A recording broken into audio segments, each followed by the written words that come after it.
반갑습니다. 오늘은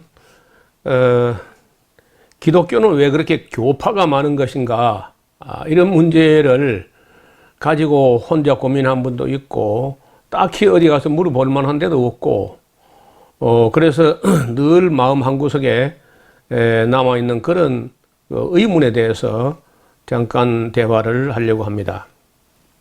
저 역시 머리가 굵어져서 군에 갔다 오고, 그리고 결혼하고 첫 아기를 낳고 이제 그렇게 다 커서 교회를 나갔더니, 아니 기독교 안에 그렇게 많은 교파가 있고 교단이 있고 그런 걸 이제 보고 참 납득이 안 됐어요.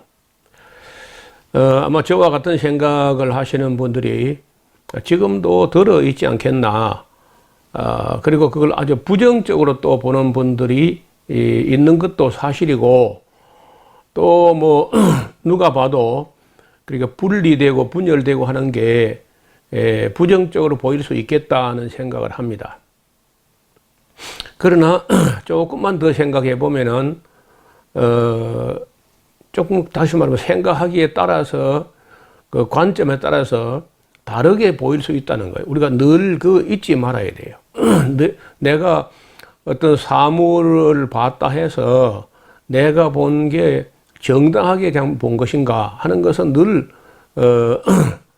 그 논의의 여지를 남기고 유연한 자세로 바라볼 그런 필요가 있습니다. 처음에 가니까 저는 제가 어떤 교단을 선택한 게 아니고, 어떻든 맨 처음에 우리 마을, 우리 지역에는 그 교회 하나밖에 없어가지고 거기를 나왔는데, 나서 한참 있다 보니까 제가 장로교더라고요. 제가 처음 시작한 그 교회 교단이 대한예수교 장로회인 거예요. 있다 보니까 또 장로교 안에서도 또 기독교 장로교가 있고 예수교 장로교가 있는 거예요. 또 예수교 장로교 안에서도 합동이 있고 통합이 있고 또 고신이 있고 또 갈라지는 게 또 이게 왜 이렇게 갈라지는가. 그리고 우리 교단만 또 그런 줄 알았더니 성결교 안에도 그 예성 기성, 예수교 성결교, 기독교 성결교 또 다르다는 거예요. 또 이게 또 보니까 나사렛 성결교 또 따로 있다네요. 그 참 이상하다.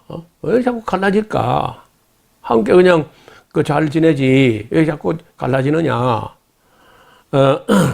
그리고 감리교 안에도 또 그런 어떤 구분이 있는 것 같고, 침례교 안에도 또 성서 침례교는 또 따로 있어요. 참 복잡하다. 또 그리스도 교단은 또 따로 있어요. 또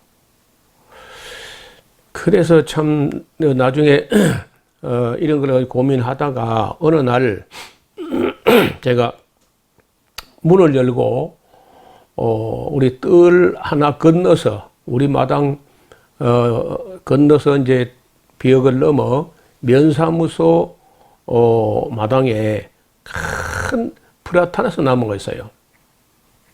평소에는 그게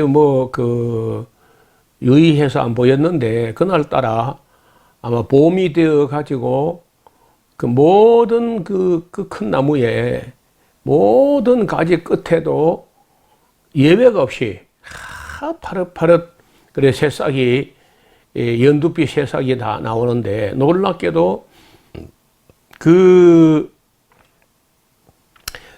잔가지까지도 다 잎을 피우고 하는 그런 모습을 보고, 그렇게 메말라 있고 꽁꽁 얼었다가 이제 막 녹아서 그런 땅에서 물을 흡수해 가지고 뿌리는 그 땅 밑에서는 보이지 않잖아요.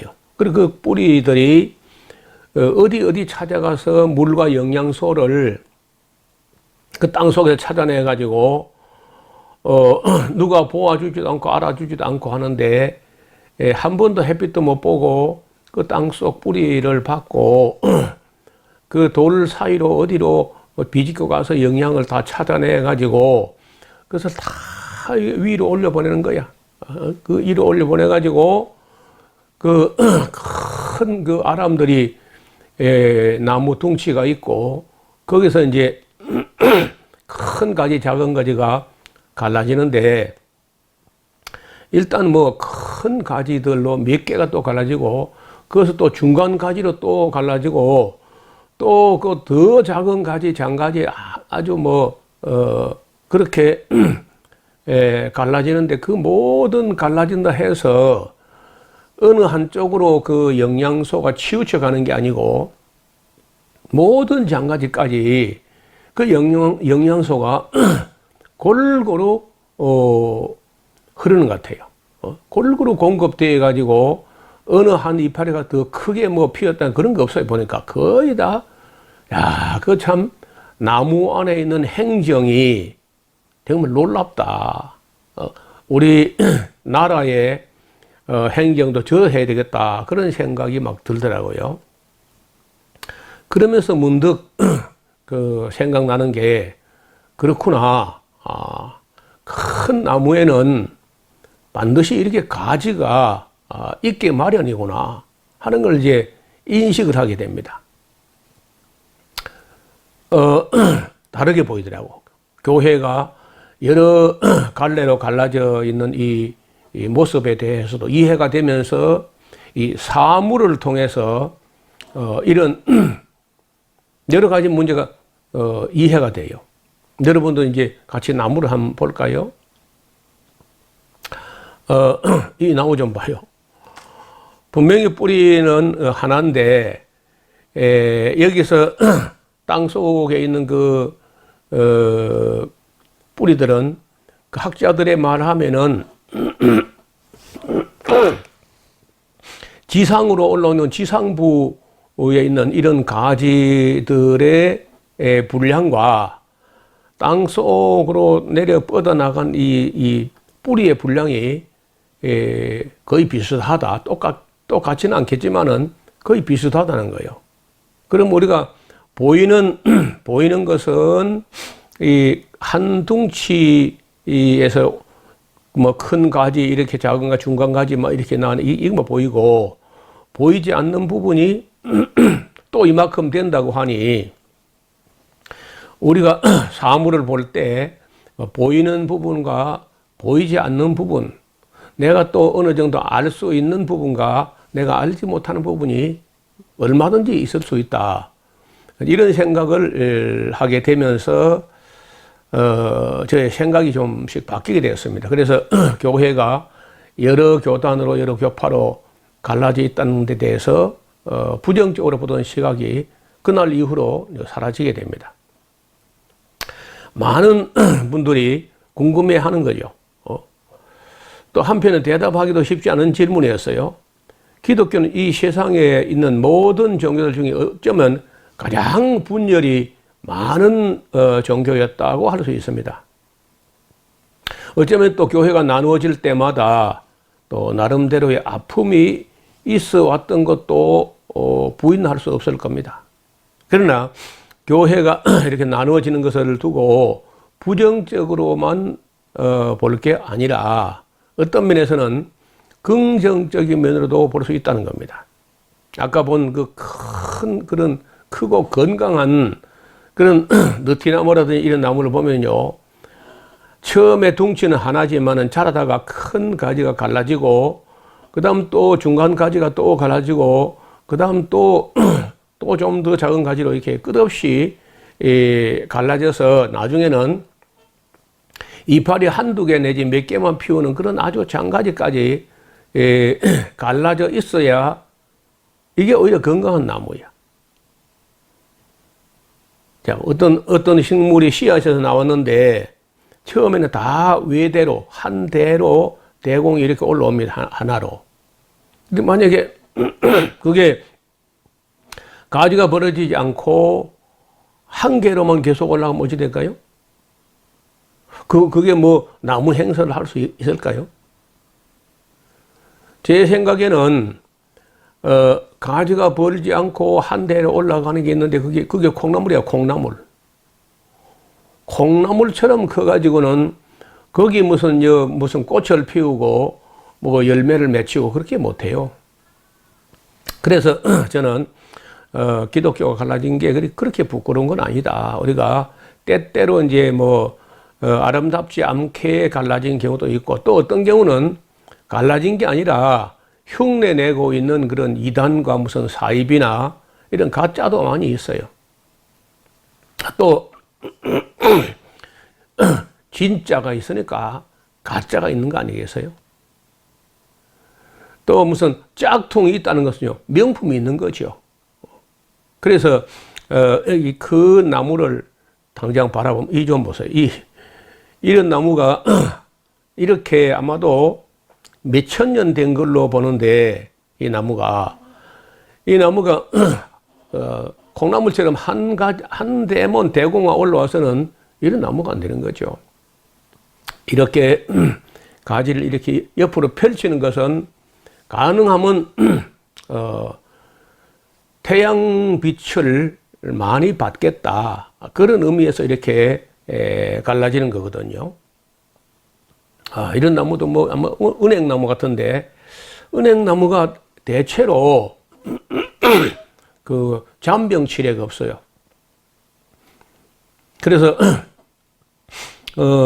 그 심어진 그 토양이 중요하긴 한데, 은행나무 같은 경우에는 수백 년 된 그런 나무가 있습니다. 병이 잘 안 걸려요.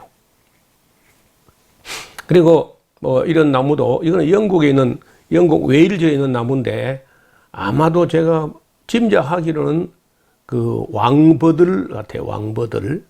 물가에 나고, 역시 무슨 병이 잘 없는 건데, 워낙 이제 오래되다 보니까 그 땅 밑에 보이지 않는 부분의 뿌리가 몇천 년을 그 땅에서 영양분을 다 흡수해버렸기 때문에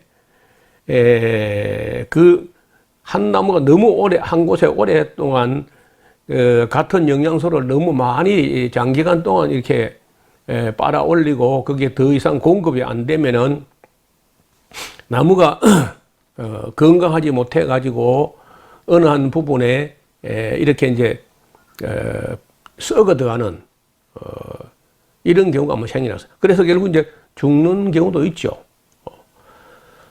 그래서 박테리아가 이 나무 일부를 이제 썩어 들어가는데, 썩어 들어가는 부분, 썩어 들어가도 그래도 또 이 물관이 있는 부분이 있어 가지고 햇빛을 보고, 그 모자라지만은 또 땅 속에서 영양을 빨아 올리고, 또 영양을 찾기 위해서 땅 속에서 보이지 않지만은 끝없이 잔뿌리가 이 확장돼 뻗어 나가면서 새로운 영양을 찾아 가지고 또 올려 보내는 겁니다. 그래서 이런 나무들이 수천 년 사는 게 있어요. 수천 년. 어떤 무두셀라 나무라는 나무가 있는데, 이런 나무는 그 향나무 계열인데, 보니까 향나무 계열이면서 굉장히 건조한 땅, 건조하고 또 꽤 높은 곳에, 그리고 또 상당히 더운 곳에 이렇게 그 나무가 자리를 잡았는데, 그래서 너무 덥고 너무 높고 너무 수분이 없고 이렇게 하니까 박테리아 같은 경우도 그 살기가 어려운 것 같아요. 그래서 그런지 그 나무가 무두셀라 나무, 여러분이 이제 무두셀라 나무라 해가지고 포털에서 찾거나 뭐 구글에서 한번 찾아보시면은 그 여러 가지 모습으로 나타나는데 굉장히 높은 곳에 있는 것 같아요. 그래서 그런 나무들을 볼 때 교훈을 얻습니다. 보이는 게 다가 아니다. 보이는 상층부만큼이나 그 하층의 땅 밑에 아무도 보아주지 않고 알아주지 않지만은 묵묵히 일하는 그런 부분이 있다 하는 그런 것도 교훈이 되고, 또 가지가 갈라지는 게 마냥 나쁜 것만이 아니라 그 가지가 갈라짐으로써 더 건강하다, 이렇게 생각을 바꿀 수가 있다는 거예요. 교회가 갈라지게 되는 그 현상을 분열이라는 시각으로 보면은 부정적으로 보일 수 있어요. 그래, 분열로 보지 말고 분지, 가지가 나누어지는 것이다. 자연의 현상이다. 이런 관점에서 보면 전혀 다르게 보인다는 거예요. 그래서 성경을 읽어보고 이해하려는 사람들이 자유롭게 읽고 해석할 수 있게 한 것이 바로 종교개혁이었습니다. 그 이전에는요, 성경은 교황 혼자만 해석할 수 있다 해가지고 전 세계 그 지교회의 가톨릭 신부들은요, 성경 해석을 안 해요. 안 하고 못 하고 교황 측에서 내려오는 교황이 해석해가지고 매주 내려보내는 그 메시지를 읽어만 줬습니다. 그러니까 다양하게 해석해가지고 다양한 영양분을 빨아먹은 게 아니고 한 가지 교황이라는 한 사람, 그 사람의 해석 시각으로 관점에서 해석된 그 한 가지 양식만 계속 공급받았어요. 그 건강할까요? 쌀밥만 계속 먹으면 그 각기병 걸리는 거 아닌가? 그리고 만약에 그때 교황 한 사람이 잘못돼 버리면요, 모든 사람이 잘못돼. 그러면서 교황 한 사람만 성경을 해석할 수 있는 것처럼 하면서 교황 무류설 혹은 교황 무오설, 교황은 절대로 틀리지 않는다. 정말 그럴까요? 그러나 교황의 성경 해석에 있어서도 많은 실수를 했고, 그로 말미암아 로마 가톨릭 교회가 심히 부패하고 타락하는 걸 우리가 보았습니다. 그래서 1517년에 마르틴 루터가 성경을 다르게, 교황하고 다르게 보기 시작했고, 다르게 보는 게 능사가 아니고 바르게 보는 게 중요한, 기록된 원 목적대로 바르게 보는, 교황보다 더 옳게 더 바르게 보는 그런 관점이 생긴 겁니다. 이걸 종교 개혁이라고 그래요. 그 루터보다 한 100년 앞서서 보헤미아의 얀 후스, 그리고 100년 후에 마르틴 루터, 그리고 이제 존 칼빈, 에라스무스, 그 윌리엄 틴데일, 이런 수많은 사람들이 그 뒤에 데오드로 베자, 많은 그런 그 개혁자들이 성경을 해석하는데 똑같지 않습니다.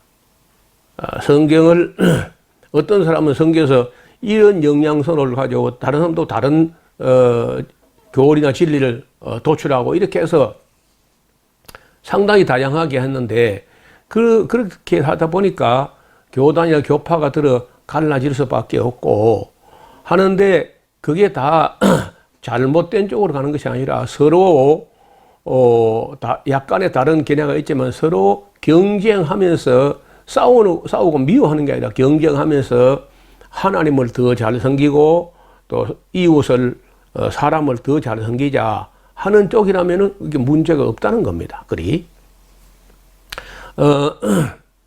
종교개혁을 통해서 새롭게 된 교회는 누구든지 성경을 읽을 수 있고, 읽으면은 읽기만 하는 건 아니거든요. 읽으면 그걸 이해하려고 할 거 아니에요.